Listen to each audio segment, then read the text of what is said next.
ግንባርሽን ብዬ ነው የምገልሽ። ቆይ የሆነ ነገር እየቀደዳችሁ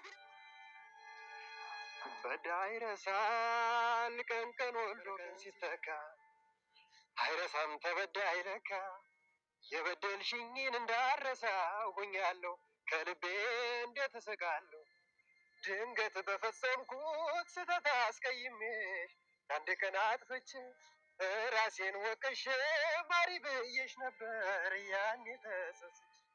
የሞገስ ጠበቃ እንግዲህ ከዝና ጋር አዲስ ስራ እየሰራ ነው። እንግዲህ ዝና በጣም 2-3 ስራዎችን እየሰጠው ይገኛል። ከነዛ መካከል የመጀመሪያ ስራው ሉላን አፈላልጎ ለሱ መስጠት ነው። ሁለተኛ ስራ እንግዲህ እንደው እስር ቤት የነበረ ላይፍ እስኪያጫውተኝ በማለት እንግዲህ ጠይቆትም ነበረ።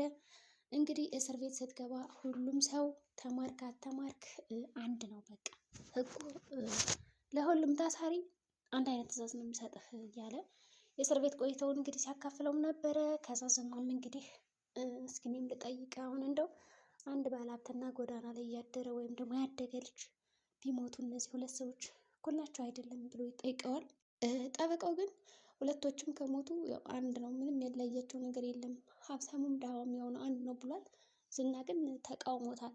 በጭራሽ አንድ ሊሆኑ አይችሉም፣ ምክንያቱም ሀብት ያለው ክብር ያለው ስም ያለው ሰው ብዙ ነገር ይደረግለታል አለ። ለመሆኑ እስር ቤት ይህንን ያክል የተማረርከው ምን አድርገው ነው ብሎ ስጠይቀው እንግዲህ ያላደረገኝን ጠይቀኝ፣ ስፈልግ ግድግዳ ገፋ ይሉሃል፣ ሽንት ቤት ያሳጥቡሃል፣ ዘፈን ይሉሃል፣ ይደበድበዋል፣ ብቻ ነገር ነው የሚያደርጉኝ ብሏል።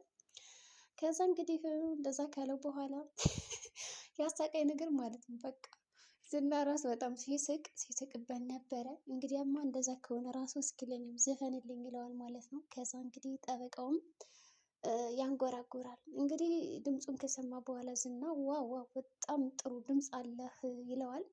ጠበቃውም እንግዲህ ያው ዘፈን ስለሚችል ነው ዘፈንልኝ ስሉት እንግዲህ ዘፈኑን መርጦ የዘፈነላቸው። ከዛ እንግዲህ እነሱም ተደስተው እንግዲህ በሰላም ደቀውታል።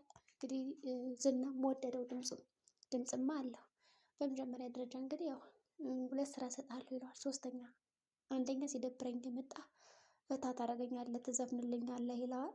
2ኛ ደግሞ አልበም ራሱ በዚህ ድምፅ አስወጣላለሁ ብሎታል። እንግዲህ ተስማምተዋል ማለት ነው። በእርግጥም እንግዲህ ጠበቃው ይችላል ዘፈን፣ ግን ደግሞ ሚስቴን ልደፍር ነበር እኮ፣ ስለዚህ እንከባበር፣ የማዘን እያንዳንዱ በስነ ስርዓት መስራት አለብህ ይለዋል ማለት ነው። እና ሉላ እስካሁን አልተገኘችም። እነ ሞገስም ዛሬ ብቅ አላሉም። ማለትም እንግዲህ ዝና ሊገላይ ነው መካከል ድረስ ሊብላ ብደውለት እንግዲህ መድብል ሊገላት እንደሆነ ብንነግረው እሱ ከሰው ተራ ራሱ አልቆጠራትም። ምን አገባኝ አይመለከተኝም የራስሽ ጉዳይ ነው ያላት እና በጣም አዝና ስትርበተበት ነበረ። ግን መጀመሪያ በጣም ይረዳኛል ብላ ነበር ያሰበችው። ምክንያቱም የእሱ ሙዚቃ ሰርቃ ስለሸጠችው እና ብዙ ገንዘብ ስላወጣችበት። ግን ዝና እኔ አያገባኝም እና ሞቻ ብርቅ ነው እንደመሞት። ለማንኛውም ከዚህ በፊት የሞቱን ሰዎች ሰላም በይልኝ እላታለሁ። እንዲሁም ደግሞ መልእክት ላከላት። ትሞታለህ ያላችሁኝ ያው አልሞትኩም፣ ፈጣሪ ይፈርድባል ያላችሁኝ አልፈረደብኝም፣ እና ያው በህይወት አትቆይም ያላችሁኝ ራሱ እስካሁን ቆይቻለሁ። ስለዚህ አንቺ መሄድሽ ካልቀረ እነዛ ሲዝቱብኝ የነበሩትን ሰዎች ይህንን መልእክት አድርሽልኝ፣ ሀብት ምንም ይጠፋባል ትደህያለህ ብላችሁ ነበረ፣ ያው ሀብቴም አለ ብለሽ ንገሪልኝ ይላታል። በጣም ነው ያናደዳት። እሷ ጨንቋት እንግዲህ ብታማክረው እሱ ግን አሾፈባት። ከዛ እንግዲህ በቃ ስልኩን ዘጋችው ማለት ነው። ወዲያውኑ መድብልን በቃ እኔማ በቀላሉ እንደዛ አልተዋትም፣ በጣም በቀል ነው ተበቅዬና አዋርጄው እዚህ ቤት ማስወጣት ይላል ማለት ነው። እሱ የሚያስበው አንድ ሀሳብ አለ፣ ሊገላት ነው እያለ ሲያስቸግር ስለነበረ ብሩክን ማገዘው በዚህ ሀሳቡ። እንግዲህ ሀሳባቸው ምንድን ነው? ከብሩክ ጋር እንደ አዲስ እንደሚጋቡ ጥሩ ህይወት እንደሚኖሩ። ከዛ መድብልም እንግዲህ እኔ ቅድስትን አግባት ብዬው ነበረ፣ ግን እሱ እምቢ አለ። በቃ ስለዚህ ወዶሻል፣ ከአንቺ ፍቅር ይዞታል እና በቃ ሊያገባት አልቻለም። ስለዚህ ለምን አንድ ላይ አትሆኑም? እሷም እንግዲህ የራሷን ህይወት ትኖር እያለ ቅድስትን ከቤት እንደሚያባረሯት፣ ማህሌትን ደግሞ ከቤት እንደማይኖራት አድርገው ይነግሯታል። ከዛ ደስ ይላታል ማለት ነው። በጣም ተደሰተች። እንግዲህ ምስኪን እንደገና ከዛ ክፍል ታግታታለ ማለት ነው። ክፍል ውስጥ መርዘውኛል ብላ ፈርታ ነበረ። ቅድስት ወንዝ ትወስድላት በቃ ተንቀጠቀጠች። እንዴት ተጠጣው? አንቺ ሰቅምሾም አልጠጣም ማለቻት። ቅድስትም ቀመሰችው ውሃውን። ከዛ እንግዲህ ትንሽ ጠጥት ካረገችው በኋላ ደህና ሆነች። ከዛ እንግዲህ ቅድስት ስታስመስል ነበረ ወድቃ እንደተመረዘች ምናምን።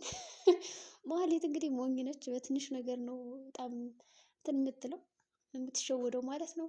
ከዛ ቅድስት ማስመሰለች ልክ ሆዷ እንደሚቆርጣት እንደተመረዘች ምናምን። ከዛ ወደ አሁኑ ጮኸች እንግዲህ ማህሌት እርዱኝ ምናምን እያለ መጮህ ጀመረች። ከዛ በኋላ ግን እንደምንም ብለው ያው አሳምኗት ማለት ነው። ዳጣም ተመካክረዋል ማለት ነው። እና ብሩክ ሶስታቸው እዚህ ቤት ለማባረር እቅድ አለን ብለው ነግረዋታል። ሀሳቧን እንዳትናገር ያው አድርገው አስጠንቅቀዋታል። ስለዚህ አሁን አንቺ ሂጂና ሰርፕራይዝ አለሽ ብለሽ ጥሪያት ተብላ ወደዛ ክፍል ስትሄድ እንግዲህ ቅድስት መሬት ላይ ቁጭ ብላ እያለቀሰች ወይኔ ምናምን እርዱኝ እያለች ነው። ማህሌት ደግሞ ወደ ሆስፒታል ውሰዱን እያለች ነበረ። ከዛ እንግዲህ ቅድስትም ገባት። ያው በዘዴ ነው እንግዲህ ለዳጣ የነገረቻት። ከዛ አቤት ብላ እንግዲህ ዳጣም ተጨመረች ማስመሰሉን። ከዛ በቃ ቀወጠችው። ከዛ እንደምንም እንግዲህ ስቀው ከጨረሱ በኋላ አይ ማህሌት በቃ ልትሞች ነው ይሏታል። እንግዲህ ማህሌት መሞት አልፈልግም እኔ ገና ህፃን ነኝ ብላ ነው የምታስበው። አንድ ልጅ እንኳን ወልጄ ሳላሳድግ የሚል ሀሳብ አላት። ይህ እውነቷን ነው። አንድ ልጅ ወልዳ ብታሳድግ ሰዋል ያው የምትኖርለት ነገር ሊኖር ይገባል። እና የሰው ልጆች እስከሆንን ድረስ ልንኖርለት የሚገባ ህይወት አለ ብዬ አስባለሁ እንደኔ። ማለትም በዛ ሰዓት እንግዲህ ነው ትዝ ያላት። ብቻ እንግዲህ እንደምንም አድርጋ አወጧት ማለት ነው። ከዛ ወደ ሰርፕራይዙ ሲወስዷት ግን ደስ አላት ማለት ነው። ውሃው ደህና እንደሆነ ምናምን ካወቀች በኋላ ወደ ራሷ ተመለሰች። ቅድስትም እንግዲህ ወደ ስራዋ ተመለሰ ማለት ነው። ብቻ እንግዲህ ያው ደግሞ ማለት ነው ማህሌትማ ሞኝ ናት። በጣም የምታምነው ሰው ታምናለች። እሺ እሺ የምትል ያሏትን ነገር እነሱ በእርግጥ ሊበቀሏት ነው። ስለዚህ የመድብል ሀሳብ እንዳልሸጠችበት ሙዚቃው ምናምን እንዳልወሰደችው አውቆ ዝም ብሎ እንደሚያጋባት ነው የምታስበው። እንግዲህ ቅድስትና ዳጣም ፍቅረኛ ያዝሻሉ አይደለ ሰማው አፈቀርሽ አይደል እየተባባሉ ነው እንግዲህ ሁለት ጓደኛሞች። ቅድስት እንደዛ ብላ ስጠይቃት አንቺስ ቢሆን የብሩክ ፍቅር አጠናግሮሽ አልነበረ ጨምድዶሽ አልነበረ ስትላት ነበረ። ያማድሮ ነው እያለችው ነው እንግዲህ ቅድስት። ከዛ እሷ ራሱ ግን እንዴት ነው አስታውቂኝ እስኪ እንዴት ነው የእውነት ነው የሰማሁት ነገር ትላታለች። ከዛ እሷማው ምን የመሰለ ሸበላ ጠበስኩ እንዴት ታወቃችሁ ምናምን ስትላት ደግሞ ያው ሸወደቻት እንደዚህ በመንገድ ሲሄድ ምናምን ትላታለች። ከዛ ግን ያው ጥሩ ነው እና ስለ ወርቃቸው ደግሞ ያወራሉ። ወይኔ ዛሬ ማሳቅ መሳቅ ነው የሆንኩት። ወርቅሽ አለ የለም ይባባላሉ፣ ግን እነሱ አለ አለ ይላሉ።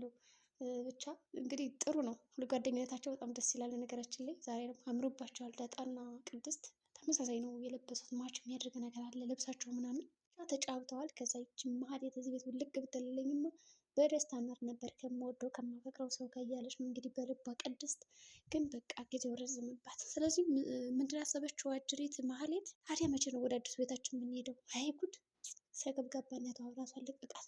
ከዛ እንግዲህ መድበልም ዛሬ እንሄዳለን ይላታል። ብሩክም እንደዚሁ። ከዛ እንግዲህ እዛ ቤት ሲደርሱ በቃ ወርደው ዞር ይላታል። ለኤፍራታም ደውላ ነበረ ልንጋባ ነው እንደ አዲስ ትላታለች።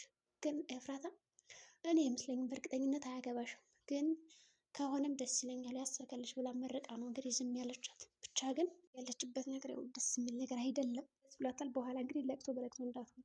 ከዛ እንግዲህ ማህሌት ምንም መሄጃ የላትም። ዝና ራሱ የሚያስገባት አይመስለኝም። ዝናም እንግዲህ ከጠበቁ ጋር ተስማምቶ አሁን ስራዎችን እየሰራ ይገኛል። እንዲሁም ደግሞ ወዶታል። ሊገለው የነበረውን ጠበቃ በድምፁ ተማርኮ ነው እንግዲህ ያው አንድ ቀን እገልሃለሁ ምናምን እያለም ይስጥበታል።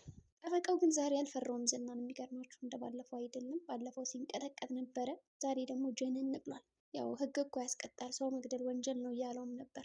ስለ ህግ ነው የምልከተኝ ይላል ደግሞ ዝና። ብቻ እንግዲህ የማህሌት መጨረሻ መዋረድ ነው። እነ ቅድስትም እንግዲህ መቼ እንደሚጋቡ በተስፋ እየጠበቅን ነው። ምሳሌም እንግዲህ ጎረቤት ጋር መዋል ጀምራለች አሉ። እንግዲህ ጓደኛ ምናምን አብዝታለች። የዛሬ ውሏችን እንግዲህ ይህን ይመስላል። በቀጣይ ቪዲዮ እስከምንገናኝ መልካም ጊዜ